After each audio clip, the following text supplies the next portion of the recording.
Ya, Assalamualaikum warahmatullahi wabarakatuh. Selamat sore ibu-ibu semua. Nah, di sini saya akan mencoba membagi ilmu yang saya dapat pada modul 22, yaitu tentang pembelajaran kompetensi sosial dan emosional. Nah, di sini kita dalam materi ini itu bagaimana cara menstabilkan emosional, ya, walaupun sebenarnya di lapangan itu kadang-kadang susah, terutama saya mungkin. Tapi kita mencoba mendapatkan ilmu itu kali-kali dari 100 ilmu yang kita dapatkan, ya dari itu tuh dapat aja kita 40% sudah alhamdulillah. Oke, di sini saya akan membagikan apa itu kesadaran kompetensi sosial dan emosional. Pembelajaran sosial emosional itu adalah pembelajaran yang dilakukan secara kolaboratif oleh seluruh komunitas sekolah. Jadi kegiatan pembelajaran sosial ini itu bisa dilakukan itu secara kolaboratif, artinya saling bekerja sama di antara segenap seluruh sekolah. Jadi sosial itu bisa dilakukan tidak sendiri, tetapi secara bersama-sama. Disitulah kita ditingkatkan rasa kerjasama dengan pihak sekolah, bagaimana kita menstabilkan keadaan kita ke sekolah untuk bekerja sama-sama. Kompetensi sosial dan emosional itu ada 5. Yang pertama, kesadaran diri, pengelolaan diri, kesadaran sosial, keterampilan berrelasi, dan pengambilan keputusan yang bertanggung jawab. Jadi ada 5 KSE yang diperoleh dari guru penggerak ini, ya, berarti kesadaran diri, pengelolaan diri, kesadaran sosial, keterampilan berrelasi, pengambilan keputusan, bertanggung jawab. Yang sering kita lakukan ini keterampilan berrelasi. Kalau untuk kesadaran diri ini bisa dihitung berapa persen yang bisa menjalankannya, karena itu kesadaran diri. Karena kita untuk melakukan sesuatu itu mungkin hanya gara-gara ada seseorang gitu. Untuk diri itu bisa dihitung lah yang bisa mau untuk siswa, ya. Kesadaran diri di sini saya mengambil teknik identifikasi perasaan. Nah, perasaan yang dilakukan guru yaitu mengidentifikasi perasaan anak melalui kegiatan ungkap rasa. Ini sudah dijalankan saya lihat di SD. Ketika kami studi ke SD, SMP, di SD ini sudah ada di setiap pintu dibuat sama gurunya sejenis gambar. Nanti di gambar itu dibuat berpelukan, salam, gitu. Jadi ketika mereka mau masuk ke kelas, itu nanti mereka memilih. Oh, dia mau milih berpelukan, nanti dipeluknya gurunya. Itu dia artinya kesadaran diri. Oke, untuk SMA saya rasa agak susah dilakukan karena pasti dipilih yang berpeluk-peluk, ya kan? Kalau saya mau aja, tapi kan akan dipilih. Nah, jadi kalau di SD udah jalankan itu ungkapan rasa. Mungkin kita bisa mengambil teknik lain bagaimana cara ungkapan rasa kita kepada siswa. Oke. Kemudian setiap pagi siswa mengungkapkan perasaan mereka melalui ini dia gambar ekspresi muka yang mereka pilih. Dari hasil ungkapan tersebut, guru kemudian menentukan strategi dalam pengkondisian kelas. Jadi tadi itu ketika siswa menunjuk gini, oh dia berarti mau soal kayak gini kan, silakan masuk kelas. Untuk SMA saya rasa susah kita, tapi itu pasti ada. Nah, itulah kalau bisa di sekolah seperti itu sehingga kedekatan kita dengan siswa itu semakin tinggi. Kemudian penjelasan tentang apa yang dikatakan siswa. Ayo pilihlah gambar ekspresi yang mewakili perasaan pagi ini. Nah, itu yang kita ungkap kepada siswa. Ayo pilih yang mana yang kamu ambil, yang kamu inginkan ekspresi kamu pada pagi ini. Kemudian itu bertujuan untuk mengetahui perasaan murid sebagai dasar menentukan strategi dalam pengkondisian kelas. Karena nanti ada siswa tuh dia tidak memilih, dia hanya ada memilih, tidak ada apa-apa. Berarti kita harus menengok juga keadaan sosial dia lagi mood atau tidak. Karena anak ini kalau tidak mood, dia kan dengan lingkungannya tuh tidak peduli. Nah, tuh. Jadi dengan begitu sebenarnya ini adalah tentang psikolog. Ini psikolog, kejiwaan kita, memperdalam ilmu kejiwaan kita terhadap siswa. Ini siswa ini sekarang ini lagi mood atau tidak belajar atau bagaimana atau ada masalah, kita bisa melihat dari kejiwaannya. Inilah materi kita tentang kompetensi sosial emosional. Kemudian kesadaran penuh yang dilakukan guru yaitu meminta siswa untuk menghentikan aktivitas fisiknya sejenak, kemudian terbaring dan memejamkan mata, menarik napas dalam dan mengeluarkannya berulang. Ini boleh kita lakukan, Bu, ternyata. Jadi ketika kita masuk, kita ingin anak ini tenang, Karena mungkin anak ini ketakutan sama kita ya. Ternyata ini harus dilakukan. Kita nampak ekspresi anak itu sebagaimana ketakutan dengan kita bisa bawa tenang dia. Kita bawa tenang, relax. Itu biasanya kita alunkan dengan musik. Bagusnya kita alunkan dengan musik, kita hidupkan musik-musik tenang, sehingga anak ini ketika memulai pembelajaran dengan kita itu agak enjoy. Ya, ini namanya kesadaran diri. Kemudian penjelasan tentang apa yang kata siswa, mereka itu kita ungkapkan sambil dia menenangkan diri tadi. Ucapkanlah dalam hatimu segala rasa syukur bahwa aku adalah makhluk ciptaanmu, dan terima kasih atas nafas yang engkau anugerahkan. Itu suatu tingkat kesadaran diri juga. Jadi kita menenangkan siswa ketika dalam pembelajaran. Jadi sehingga mereka untuk menerima pelajaran kita di awal dia lebih konsentrasi. Sebaiknya kita lakukan seperti itu, tapi kadang-kadang kita kan masuk mau mengejar materi, udah masuk materi ini. Kayak memang sekarang teori tidak gampang seperti prakteknya, tapi kita akan coba. Kemudian bertujuan untuk pembiasan anak itu artinya selalu bersyukur. Artinya bersyukur itu tidak harus jadi orang kaya. Nah, bersyukur itu dengan dapat nafas saja kita sudah bersyukur. Jadi kita mengajak kepada anak jangan selalu sedih kalau kita dalam keadaan susah, dalam keadaan tidak ada ekonomi yang bagus. Kamu harus bersyukur dikasih nafas saja udah bagus gitu. Jadi kita membawa anak ini ke tingkat yang lebih bersyukur itu sebenarnya. Pengelolaan diri, KSE yang kedua itu pengelolaan diri, mengelola emosi dan fokus. Tekniknya bernapas dengan kesadaran penuh. Dan lakukan guru yaitu meminta murid untuk berhenti melakukan kegiatan apapun, duduk dengan posisi paling nyaman dan menahan nafas dalam-dalam, kemudian melepaskannya perlahan. Seperti tadi juga, jadi sama dengan kesadaran diri hampir sama. Itu dilakukan sebanyak 7 kali. Lebih boleh. Jadi kira-kira dia mengambil nafas tenang, sehingga dia pergantian antara pelajaran satu dengan pelajaran lain itu dia agak enjoy gitu. Jadi dia tidak dihadapkan misalnya habis belajar kimia masuk matematika lagi, wah udah lagi gitu. Jadi bagaimana cara kita, ini yang masih kita pelajari bagaimana caranya agar itu jalan pengelolaan diri tadi itu. Kemudian penjelasan tentang apa yang kita katakan kepada siswa. Ayo coba cari posisi yang nyaman. Artinya kalau belajar itu nggak harus jadi pada posisi sama terus nggak. Ketika saya menjelaskan kamu boleh di mana posisi kamu yang enak, di mana posisi kamu yang bisa kamu lihat di papan tulis. Jadi kita kasih kebebasan anak itu untuk duduk di mana saja. Itu adalah salah satu faktor nyaman. Jadi walaupun dia di belakang dia nggak nyaman nih, mungkin dia tidak wali kelas. Ketika jam pelajaran kita bawa dia, ayo siapa yang nggak nampak ke depan. Jangan takut dengan saya, itu artinya. Kemudian tutuplah mata, ini teknik tarik nafas melalui hidung boleh. Dengan kita memindahkan aja itu sudah nyaman. Apalagi kita memberi mereka untuk ketenangan sebentar, bernafas, terus enjoy sebentar. Kalau bisa kita masukkan ini dengan ice breathing. Nah, itu membuat ketenangan juga, atau dia memulai pembelajaran itu dengan gembira. Lanjut pengelolaan diri yaitu saat menahan nafas katakan dalam dirinya, aku anak yang bahagia dan percaya diri. Jadi kayak tadi juga kalau anak yang merasa dia hidupnya broken, susah, jangan merasa sedih bahwa masih banyak lagi orang-orang yang lebih parah daripada kamu. Nah itu kita kendalikan sikap dia.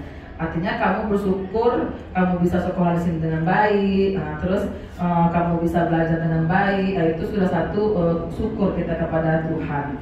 Kemudian saat membuka napas, katakanlah Allah Maha Baik dan selalu bersamaku. Jadi artinya jangan ada kutukan dalam hati anak ini lebih hebat daripada saya, anak ini lebih beruntung daripada saya.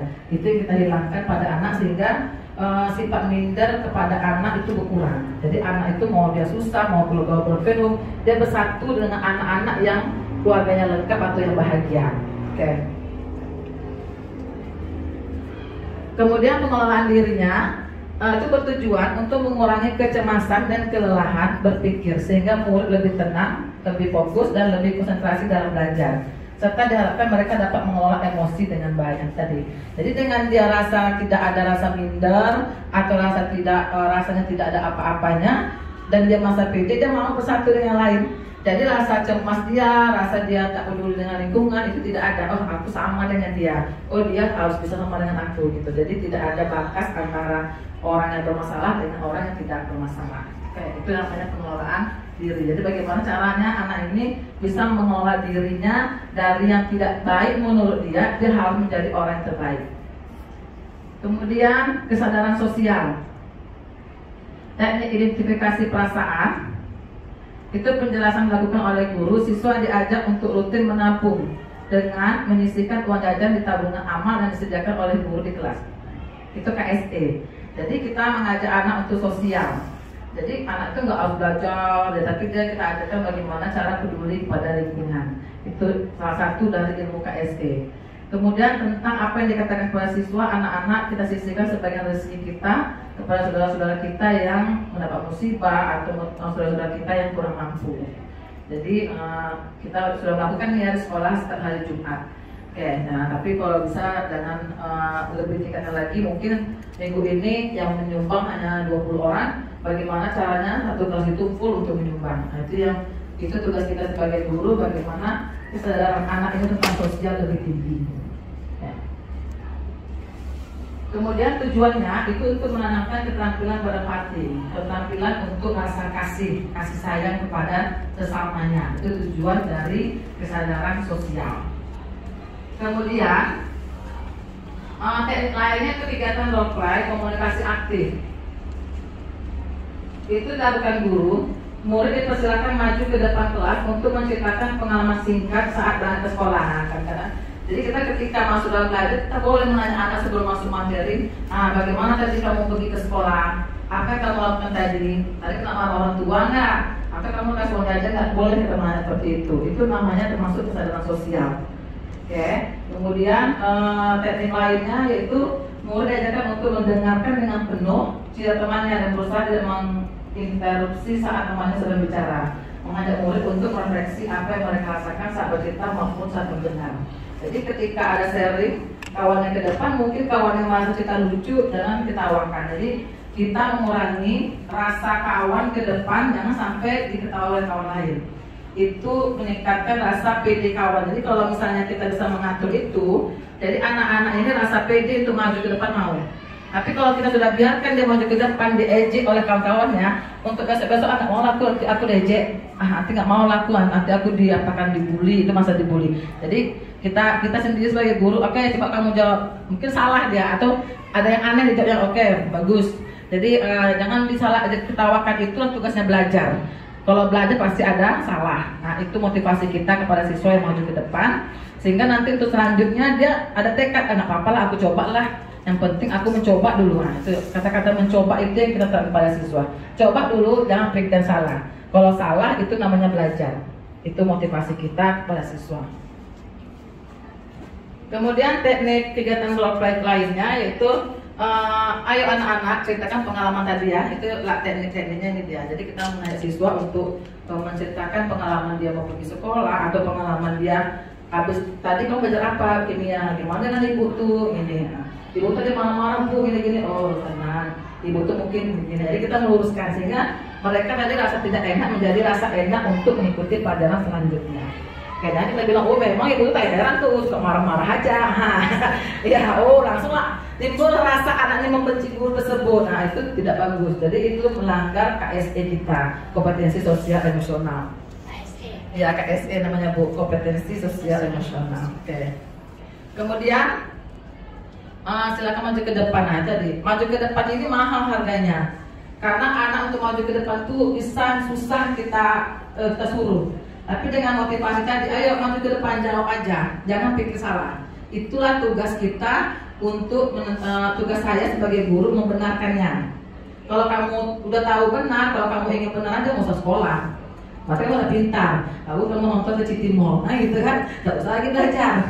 Tapi kalau namanya di sekolah, kamu pasti ada salah. Kalau ada salah, itulah tugas saya sebagai guru membenarkan. Jadi sehingga anak tuh termotivasi ke depan. Apalagi kalau kita kadang-kadang mengasih reward, ayo maju, nanti kita itu sampai maju ke banyak.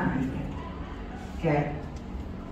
Kemudian teknik lainnya yaitu tolong kata menyimak, artinya dengan motivasi kawan.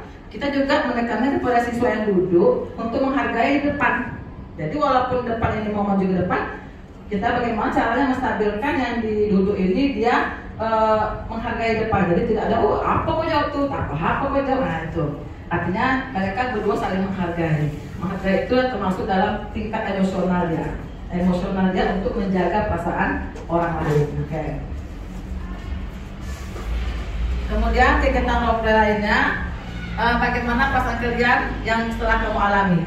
Nanti setelah kawan kamu maju ke depan, ini setelah mereka dulu semua. Oke, dari yang kawan kamu jelaskan tadi, ini salah ya, kita minta maaf juga, maaf ya saya hapus, saya perbaiki. Itu. Kemudian kira-kira dari yang saya jelaskan ini, yang kamu tadi bagaimana udah paham, nanti kita jelaskan dia apa yang dirasakannya. Jadi dia tahu kekurangannya, tapi bukan mengejeknya. Kita perbaiki, kira-kira bagaimana. Jadi tahu dia di mana kesalahannya. Jadi sebaiknya untuk apalagi eksak itu sebaiknya anak kita maju ke depan dulu. Dan mereka bisa mengetahui apa-apa saja yang mereka lakukan itu kadang-kadang mereka jawab salah konsep.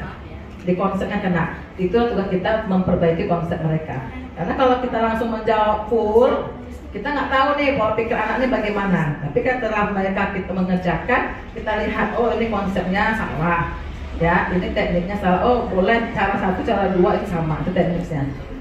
Oke.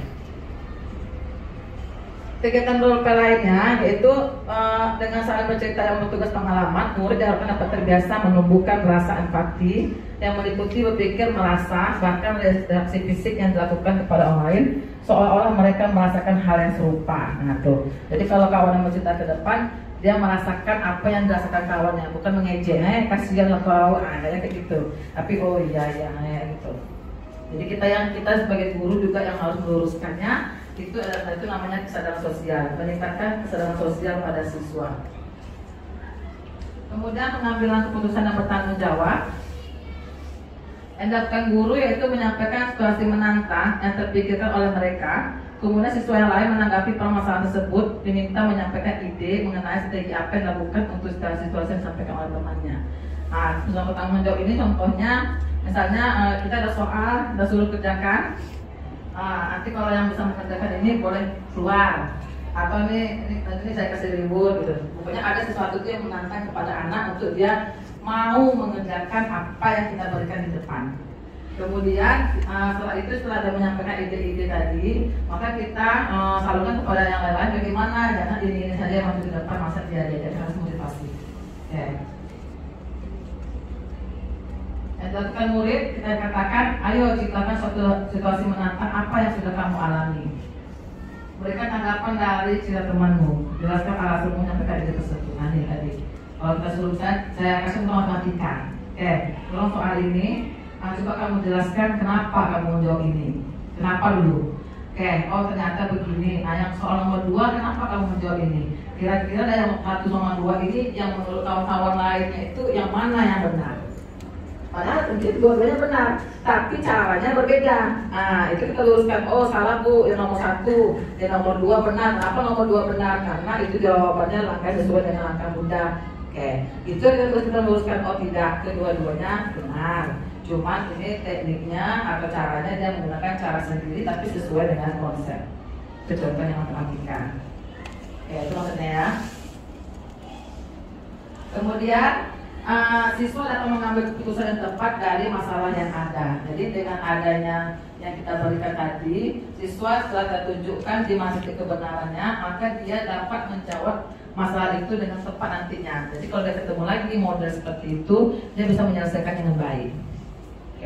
Itu salah satu cara kita. Tapi kalau memang tidak juga mampu untuk melaksanakan KSE ini, udah berarti itulah kemampuan kita menyampaikan KSE dan kemampuan anak untuk menerima KSE.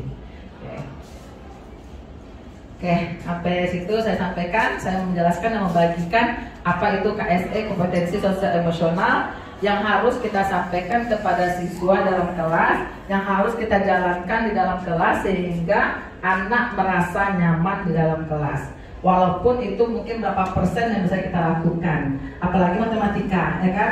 Matematika itu tingkat emosionalnya tinggi sekali. Apalagi kalau tak paham. Tapi itu kita coba dari 100% ilmu KSE ini, moga-moga 40% kita dapati itu sudah alhamdulillah. Sudah ansur-ansur kita hadapi. Memang pengaruh itu tingkat umur juga bu. Ya, tingkat umur. Saya juga merasa lama-lama bosan juga kadang-kadang kan, ada pengalaman juga.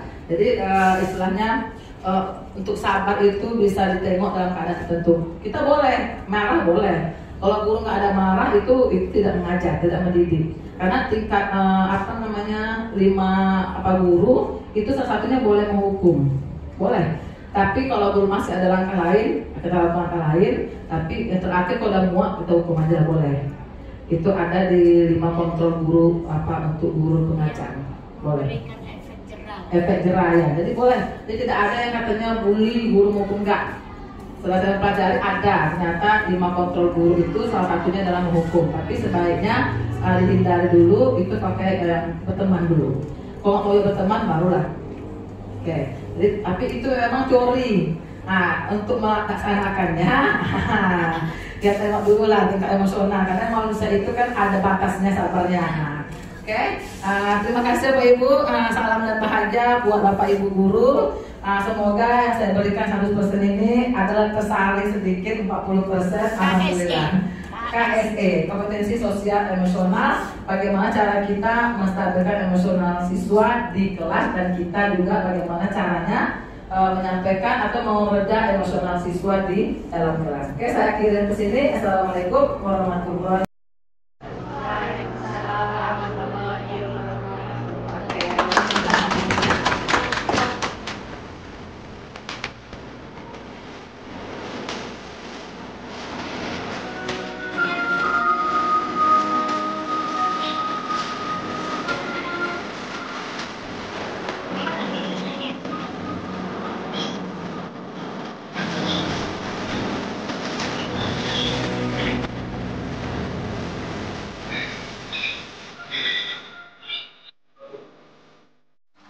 Baiklah, hari ini kita akan mencoba mengadakan atau melakukan latihan teknik stop.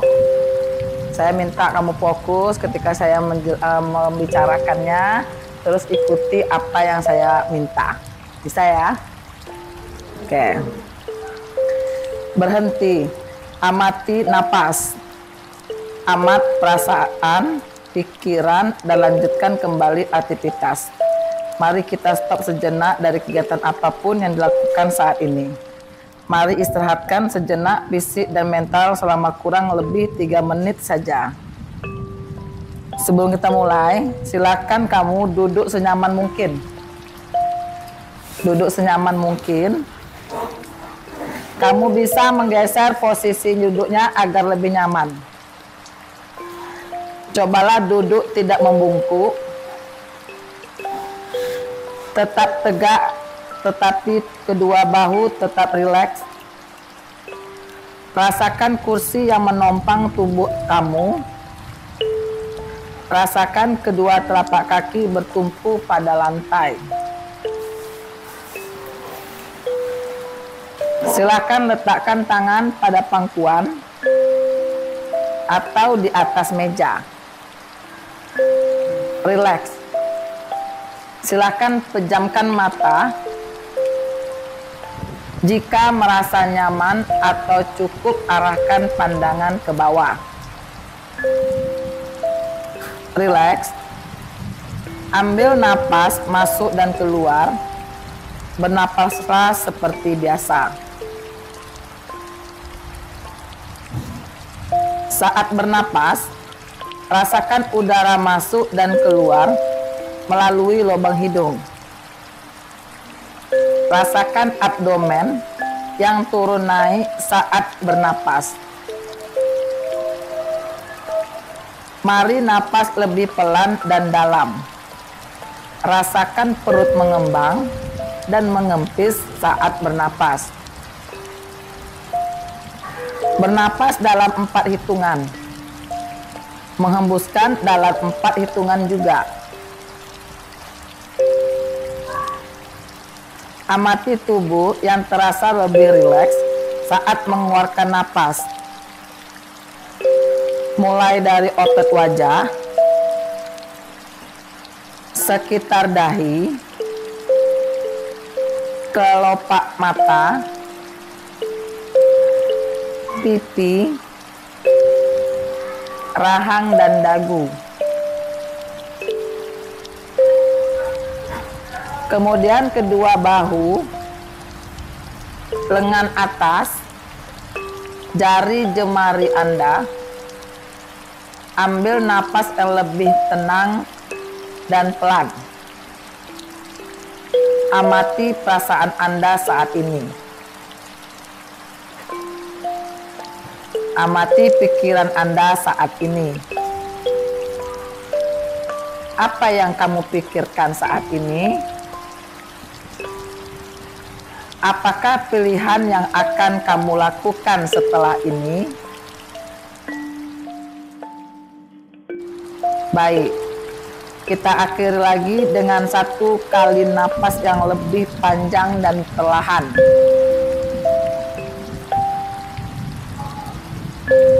Silakan dilanjutkan dengan membawa perasaan yang lebih tenang, pikiran yang lebih fokus, dan tubuh yang lebih rileks.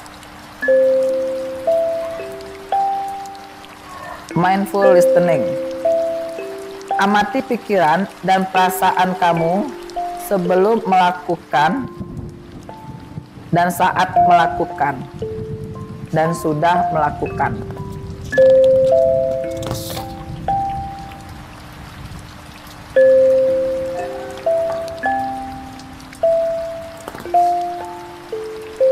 Amati suara yang terdengar dari tempat kamu berada saat ini. Mulai dari suara yang paling dekat. Apa saja suara yang terdengar? Kira-kira dari mana suara tersebut?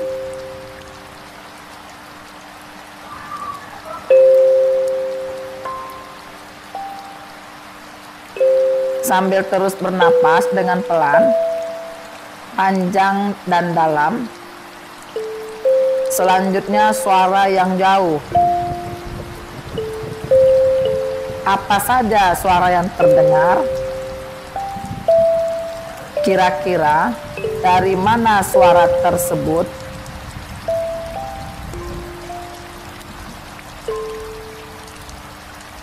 Kita akan menyelesaikan latihan mendengar dengan sadar. Silakan buka kembali mata secara perlahan. Ambil napas panjang. Dan sekali lagi, terima kasih. Amati pikiran dan perasaan kamu sebelum melakukan, saat melakukan, dan sudah melakukan. Kemudian, pejamkan kembali mata kamu. Jika merasa nyaman, boleh dibuka dan cukup arahkan pandangan ke bawah. Rileks.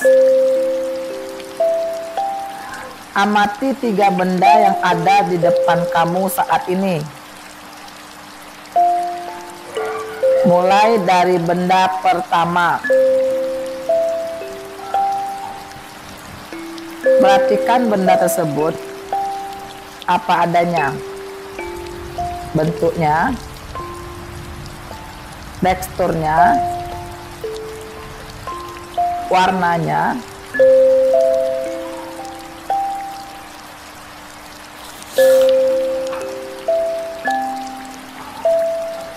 kemudian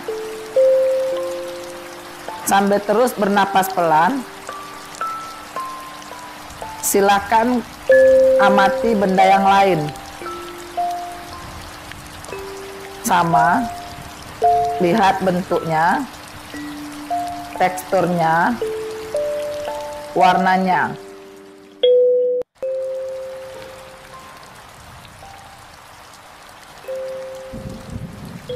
Amati benda tersebut, apa yang kamu pikirkan.